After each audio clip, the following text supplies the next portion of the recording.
بچه‌ها رسیدیم، اینم مقصدتون. داداش این کرایه رو بده. باشد بابا جان. یه دقیقه صبر کن. بفرما بده اوستا. داداشی بیا داداش. بریم دیگه. چقدر میشد پس؟ 40 تومن کرایه‌تونه. داداش اون به ما گفت 20000. ای چرا میگه 40000؟ فرار کنیم؟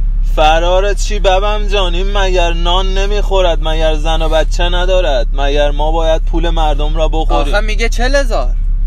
بدش بریم. 20 تومن دیگه بده بچه. بابا سریع تر دیگه کار داریم. بیا داداش بیا اینم 40000. یا علی پنجی نداری خورد باشه؟ ندارم داداش. دیگه داری لوسبازی در میاری ها. همون 40 تومن هم ازت میگیرم ها. خدافظ. دعوا داری ها.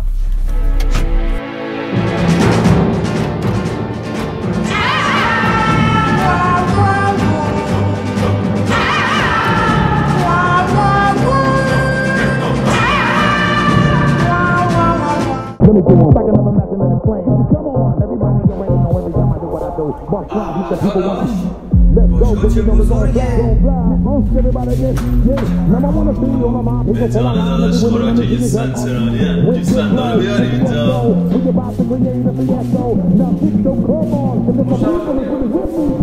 خیلی خوش اومدیم. میتونم کمکتون کنم؟ این به درد گیستن سرانی نمیخورن. فکر نکنم داداش ازش بر نمیام. چه باشگاهی ترتمیزیه. داداش شرایط ثبت نامی شما چیه؟ شما اول برو پایین. چه وضعشه؟ پایین بابا ابرومون آوردی. مربی جان خوب هستی شما؟ شرایط باشگاهتون چی میباشه؟ شما اصلا کارت ملی دارید؟ داداش من که کارت ملی ندارم. خبرت بیاد. منم که کپیشو میدم دیگه. خب اثباتونو بگین. بنده قاسم هستم، معرف حضورتون جاسم.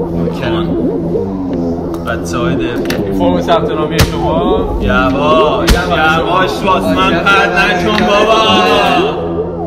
آرامتر خودکار دستو بکش. میخوردنی هم؟ تو هم نکن بابا آبرومونو بردی. داداش من بلد نیستم امضا کنم. چجور باید؟ ای خاک عالم